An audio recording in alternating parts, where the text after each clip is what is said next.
हम एक नेक्स्ट जो टॉपिक करेंगे वो किडनी की एक क्या है कि छोटी से छोटी यूनिट है भाई, फंक्शनल यूनिट है किडनी की, कहने का मतलब है, ठीक है। और स्ट्रक्चरल यूनिट भी है, किडनी को स्ट्रक्चर भी देने का काम करता है और फंक्शन भी करवाने का काम करता है, जिसको बोलते हैं नेफ्रॉन। क्या बोलते हैं? नेफ्रॉन। नेफ्रॉन की फंक्शनिंग पढ़ेंगे, मोस्ट इंपोर्टेंट क्वेश्चन है बेटा। ऐसा हो सकता है कि चारों के चारों कोडों में पूछे, और कम नंबर का नहीं, 4 मार्क्स का पूछा जाएगा विद डायग्राम। समझ में आ गई बात? ठीक है ना? तो ध्यान से समझ लें इसको, क्या चक्कर है, क्या है ये, ठीक है भाई। तो आप लोग क्या है भाई, इसमें लिखता है भाई how is urine produced, urine हमारी बॉडी में कैसे प्रोड्यूस होता है, ये क्वेश्चन भी हो सकता है, ठीक है। या क्वेश्चन हमारे पास आ सकता है भाई, describe the functioning of nephron with the help of diagram। Nephron की फंक्शनिंग को क्या करना है, बताना है, नेफ्रॉन कार्य कैसे करता है, किस किस प्रकार से, कहां कहां से क्या क्या चीजें इकट्ठी करके यूरिन बनता है, ठीक है, और किस प्रकार से उसका डायग्राम होता है, ये सारी चीज पढ़ेंगे भाई, ठीक है। तो आपका जो एक्चुअल आंसर होगा भाई, वो आपका आंसर स्टार्ट होगा, यहां से स्टार्ट होगा वैसे आपका आंसर, ठीक है, लेकिन सारा पैराग्राफ समझा रहा हूं मैं आप लोगों को, ठीक है। तो क्या होता है, the purpose of making urine is to filter out waste product from the blood. Blood क्या करता है भाई, जैसे हमारी बॉडी क्या करती है, ग्लूकोज का ऑक्सीडेशन करती है, उस दौरान एक वेस्ट प्रोडक्ट निकलता है उसके अंदर से, जिसको CO2 बोलते हैं। वो तो रेस्पिरेशन के जरिए से बाहर हो जाता है, लेकिन हम जो भी खाना खाते हैं, रोटियां खाते हैं, लस्सी पीते हैं, चाय पीते हैं, मान लीजिए फल फ्रूट वगैरह खाते हैं, सब्जियां वगैरह खाते हैं, और कुछ चीजें हम खाते रहते हैं, जैसे कोई भी मान लीजिए जैसे oil and fat containing food items है, कोई भी बाजार गए या कहीं भी आप जा रहे हो तो वहां पे खा लेते हो आप लोग, तो वो वेस्ट मटेरियल जो होते हैं, ठीक है, हमारी बॉडी कहां पर रिलीज करेगी उनको, ब्लड के अंदर रिलीज करेगी। कहां पर रिलीज करेगी? ब्लड के अंदर। तो वेस्ट मटेरियल जो सबसे ज्यादा रहते हैं वो किसके अंदर पाए जाएंगे? सबसे ज्यादा ब्लड के अंदर जाएंगे भी सबसे ज्यादा। तो वो ब्लड किसके अंदर से पास आउट होगा? किडनीज के अंदर से पास आउट होगा। और किडनीज के अंदर स्मॉल स्मॉल यूनिट होती हैं जिसको नेफ्रॉन बोलते हैं। इसका बड़ा स्ट्रक्चर है। एक किडनी के अंदर 10 लाख नेफ्रॉन पाए जाते हैं भाई। कितने नेफ्रॉन पाए जाते हैं? 10 लाख एक किडनी के अंदर। स्मॉल स्मॉल स्ट्रक्चर, ये ब्लड कैपिलरीज से बने हुए होते हैं। किससे बने होते हैं? ब्लड कैपिलरीज से। तो 2 किडनीज में 20 लाख हो गए, सीधी सी बात है, हो गया ना। इनको फिल्ट्रेशन यूनिट के नाम से भी जानते हैं हम लोग। समझ में आ गई बात? ठीक है। तो ब्लड के अंदर होते हैं भाई सबसे ज्यादा वेस्ट प्रोडक्ट। समझ में आ गई बात? वो ट्रांसपोर्ट करता है हमारी बॉडी के अंदर। फिर कहता है just as CO2 is removed from the blood in the lungs. CO2 किसके पास चली जाती है? लंग्स के पास चली जाती है भाई। और रेस्पिरेटरी सिस्टम जो होता है वो बाहर कर देता है उसको, करता है ना। फिर कहता है nitrogenous waste such as urea और यूरिक एसिड। क्या होता है नाइट्रोजीनियस वेस्ट? कहां से आ गया अभी? जो भी हम फल फ्रूट वगैरह खाते हैं, वेजिटेबल्स खाते हैं, खाना खाते हैं, रोटियां खाते हैं, किसी भी चीज की हो, चने की हो, बाजरे की हो, गेहूं की है, जवार की है, किसी भी चीज की है, उनके अंदर नाइट्रोजीनियस प्रोडक्ट मिलते हैं, नाइट्रेट्स और नाइट्राइट्स। नाइट्रोजन फिक्सेशन नामक टॉपिक पढ़ा होगा आप लोगों ने। जो एटमॉस्फेरिक नाइट्रोजन होती है 78% होती है, लेकिन हम उसको डायरेक्टली नहीं ले सकते, नहीं प्लांट ले सकते हैं उसको डायरेक्टली। तो क्या करेंगे? राइजोबियम बैक्टीरिया होता है जो उसको सोल्यूबल फॉर्म में कन्वर्ट करता है ना। तो नाइट्रेट और नाइट्राइट के रूप में वो पौधे ग्रहण करेंगे, फिर वो फलों के अंदर, सब्जियों के अंदर जाएंगे, हम उनको ग्रहण करेंगे। तो हमारी बॉडी में अगर वो नाइट्रेट्स और नाइट्राइट वेस्ट मटेरियल बनाएंगे तो उन वेस्ट मटेरियल को कौन सा वेस्ट मटेरियल बोलेंगे? Nitrogenous waste material. समझ में आ गई बात? तो नाइट्रोजीनियस वेस्ट मटेरियल होते हैं भाई, तो उनके अंदर यूरिया भी होती है। यूरिया खाद वगैरह डालते हैं, खेतों के अंदर डालते हैं ना। अभी धानों के अंदर 3-3, 4-4 कट्टे तो डाल दिए होंगे, ठीक है। तो वो हमारे पास यूरिया होती है हमारी बॉडी में, जो हमारी बॉडी के अंदर यूरिक एसिड बनाती है। कौन सा एसिड बनाएगी भाई?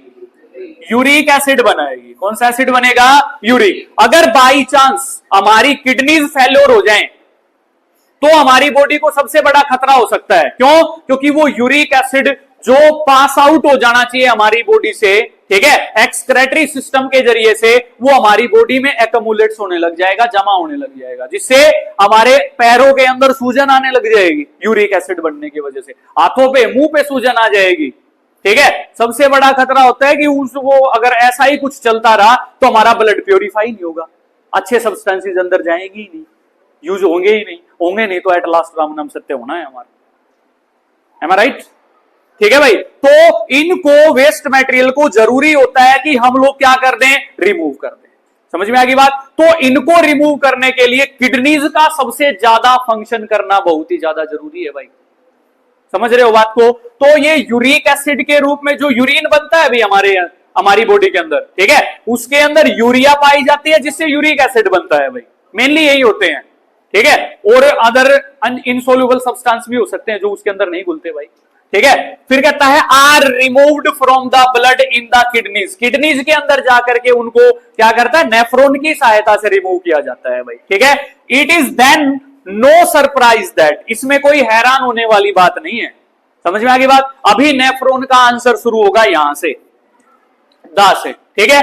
The basic filtration unit in the kidneys, kidneys के अंदर एक बेसिक छोटे से छोटी यूनिट पाई जाती है, बेसिक फिल्ट्रेशन यूनिट, जिसका स्ट्रक्चर आप लोग देख रहे हैं भाई, देख रहे हैं? इसके स्ट्रक्चर में क्या है भाई हमारे पास, देखो एक आपको ये पेड़ की तरह ट्यूब दिख रही होगी, दिख रही है ना, इसको कलेक्टिंग ट्यूब बोलते हैं या कलेक्टिंग डक्ट भी बोल सकते हैं भाई। इसके अंदर इकट्ठा होता है भाई जो भी यूरिन वगैरह होता है, कलेक्टिंग का मतलब इकट्ठा करने वाली है ना, डक्ट का मतलब नलिका, सीधी सी बात है, ट्यूब बोल सकते हैं हम लोग, बोल सकते हैं ना, ठीक है।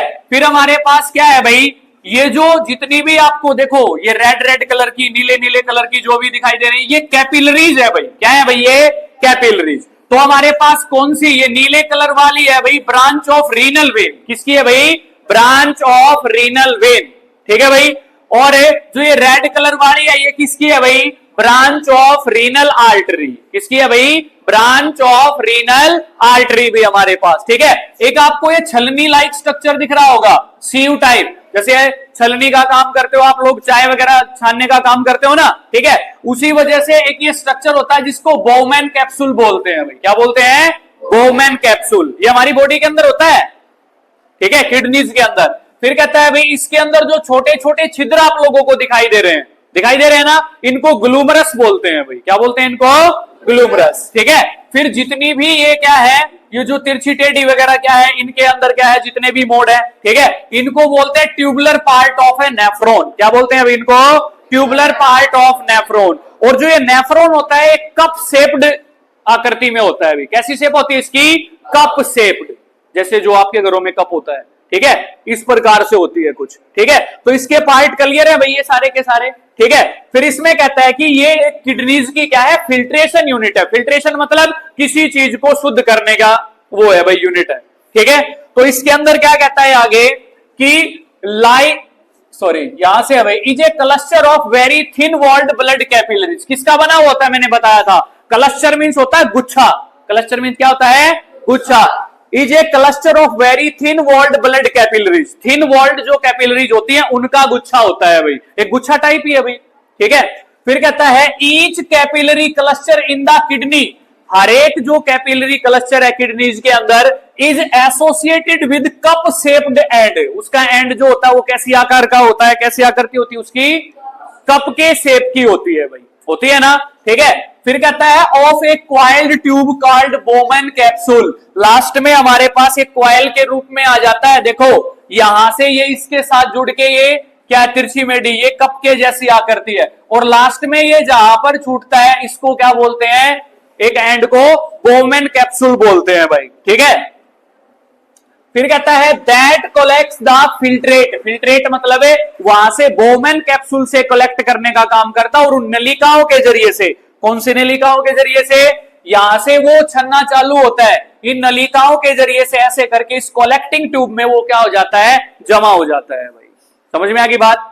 फिर कहता है कि each kidney has large number of these filtration unit, और एक किडनी के पास कितनी किडनी है, ए पेयर ऑफ किडनी, दो किडनी है भाई, तो मैंने बताया एक किडनी में कितने लाख, 10 लाख, तो दो में 20 लाख हो गए भाई, सीधी सी बात है। ठीक है, उनको हम नेफ्रॉन बोलते हैं। In large number of filtration unit को किस नाम से जाना जाता है? नेफ्रॉन के नाम से जाना जाता है भाई। ठीक है, फिर कहता है पैक्ड क्लोज टूगेदर, एक दूसरे के क्लोज होते हैं, बिल्कुल स्पेस नहीं होता थोड़ा बहुत भी। ठीक है, फिर कहता है some substances in initial filtrate. Initial filtrate मतलब पहला नेफ्रॉन जब भी फिल्ट्रेशन करेगा उसको इनिशियल फिल्ट्रेट बोलेंगे। तो एक ब्लड की बूंद एक किडनी से कितनी बार प्योरीफाई होगी? 10 लाख बार प्योरीफाई होगी, और एक नेफ्रॉन प्योरीफाई करेगा उसको। तो हमारी पूरी बॉडी के अंदर 5 से 6 लीटर ब्लड है। कितना ब्लड है? 5 से 6 लीटर ब्लड होता है हमारी बॉडी के अंदर। वैसे आप डॉक्टर के पास जाओगे तो चेकआउट करके बोलेगा कि 10 ग्राम ब्लड है, 11 ग्राम है, 12 ग्राम है। क्या होता है वो ब्लड के अंदर क्या करता है? हीमोग्लोबिन की प्रेजेंटेशन होती है। समझ में आ गई बात?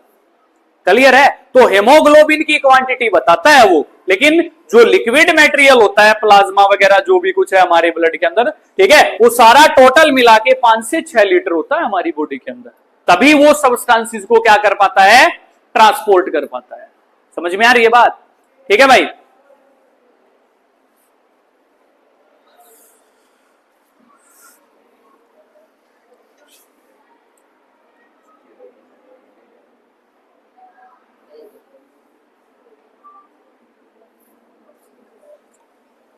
कोई नहीं, इसने एडिट कर दे। ठीक है भाई, तो इनिशियल फिल्ट्रेट जो भी होता है सबसे पहले, ठीक है, तो उसमें कई सब्सटेंस रह जाते हैं, कहने का मतलब है। ठीक है, अगर मान लीजिए छालनी टूट रही और उसमें चा छान देवा तो क्या होगा? चाय पत्ती के कुछ पार्टिकल कप में भी चले जाएंगे, नहीं चले जाएंगे। ठीक है, तो इनिशियल फिल्ट्रेट के अंदर जैसे जो ग्लूकोज होता है, अमीनो एसिड्स होते हैं, सॉल्ट होता है, और बहुत ही ज्यादा मात्रा में जो वाटर होता है भाई, ठीक है, वो वापस उसके अंदर चला जाता है। लेकिन अगले नेफ्रॉन के अंदर जाएगा तो उस मेटेरियल की मात्रा कम कम कम और कम होती चली जाएगी, और वो उनको रीअब्सॉर्ब कर देंगे, सेलेक्ट करके रीअब्सॉर्ब करेंगे और किसके अंदर मिला देंगे? ब्लड के अंदर मिला देंगे। As the flow along the tube, the amount of water reabsorbed depend on how much excess water there is in the body। हमारी बॉडी में कितना ज्यादा पानी है उसके ऊपर डिपेंड करेगा कि भी नेफ्रॉन कितने कितने पानी को ऑब्जॉर्ब करते हैं वहां से। ठीक है, इसी वजह से हमारी बॉडी में क्या होती है? पानी की कमी होती है। जैसे जैसे क्या करेगा? पानी की मात्रा है ब्लड के अंदर मिल जाएगी, तो वहां से नेफ्रॉन क्या करेंगे? उसको क्या करेंगे? यूरिक एसिड को, जो भी होता है, यूरिया जो होती है, उनको पानी के अंदर डिसॉल्व कर देंगे, और पानी के अंदर डिसॉल्व कर देंगे तो फ्लूइड मटेरियल हो जाएगा वो। तो फ्लूइड के रूप में ही वो हमारी बॉडी से बाहर हो सकते हैं, सॉलिड फॉर्म में नहीं होंगे हमारी बॉडी से बाहर। ठीक है, तो हमारी बॉडी में क्या हो जाएगी? पानी की कमी हो जाएगी। दैट इज वाई आपको प्यास लगती है, इसी वजह से प्यास लगती है आप लोगों को। समझ रहे हैं? समझ में आ रही है बात कि पानी का यूज क्या है हमारी बॉडी के अंदर?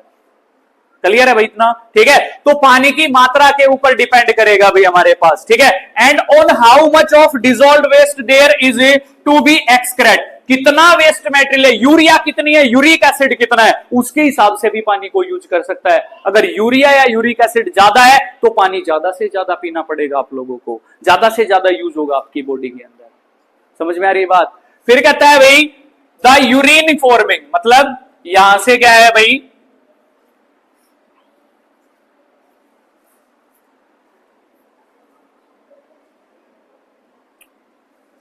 यहां से फिर बाद में आंसर यहां से स्टार्ट है यूरिन के बाद। ठीक है, the urine forming in each kidney, जो भी यूरिन है हर एक किडनी में जो बनेगा, इवेंचुअली एंटर से लॉन्ग ट्यूब, एक लॉन्ग ट्यूब के अंदर एंटर करता है, जिसको हमने किस नाम से जाना? यूरेटर के नाम से जाना है ना भाई? ठीक है, the ureters which connect the kidneys with the urinary bladder, जो किडनीज को किसके साथ कनेक्ट करता है? यूरिनरी ब्लैडर के साथ में कनेक्ट करता है। Urine is stored in the urinary bladder, urinary bladder के अंदर स्टोर होगा भाई। ठीक है, अंटिल, जब तक the pressure of expanded bladder leads to urge to pass it out through the urethra, जब तक वो यूरेथेरा के जरिए से हमारी बॉडी से पास आउट नहीं हो जाता। प्रेशर बनेगा तभी रिलीज होगा हमारी बॉडी से। ठीक है, तभी वो यूरेथेरा के जरिए से क्या होगा? बाहर निकल जाएगा हमारी बॉडी से। आंसर इतना है भाई आप लोगों का, नेफ्रॉन का। ठीक है, फिर कहता है द ब्लैडर इज मस्कुलर, जो ब्लैडर होता है, यूरिनरी ब्लैडर जो होता है, वो मस्कुलर ऑर्गन होता है, मसल्स का बना होता है। जो उसकी जो मसल्स होती है वो बहुत ही लचीली होती है, फ्लेक्सिबिलिटी बहुत ही ज्यादा होगी उसके अंदर। समझ रहे हो बात को? ठीक है, फिर कहता है so it is under nervous control, इसी वजह से मस्कुलर होने की वजह से वो नर्वस सिस्टम के कंट्रोल में है। किसके कंट्रोल में है? Nervous system. As we have discussed elsewhere, as a result we can usually control the urge to urinate, इसी वजह से यूरिनेट के ऊपर, यूरिन कब हमारी बॉडी से पास आउट होना चाहिए, कितना होने पर पास आउट होना चाहिए, मैक्सिमम अमाउंट कितना हो सकता है यूरिन का उस यूरिनरी ब्लैडर में, ये सारा का सारा जो कंट्रोल होता है वो नर्वस सिस्टम का होता है। ठीक है, देन हमारी बॉडी के ऊपर कंट्रोल रहता है नर्वस सिस्टम का। तो नर्वस सिस्टम इस चीज के ऊपर कंट्रोल करेगा, जब आपको आवश्यक लगेगा कि भाई हाँ अभी यूरिन पास आउट हो जाना चाहिए तो आप लोग उसको पास आउट कर देंगे। ठीक है, ये नेफ्रॉन था भाई जो हमारी बॉडी के अंदर काम करता है। समझ में आ गई बात? ये कुछ इसका डायग्राम है, एक बार फिर से देख लें, ये डायग्राम है। जितनी ज्यादा बार आप लोग इसकी प्रैक्टिस करेंगे उतना ज्यादा अच्छा बनेगा आप लोगों से। तो most most most most important question है ये, मतलब याद कर लें इसको, जब भी आपको टाइम लगे याद कर लें with the help of diagram. समझ रहे हो बात को? ठीक है भाई।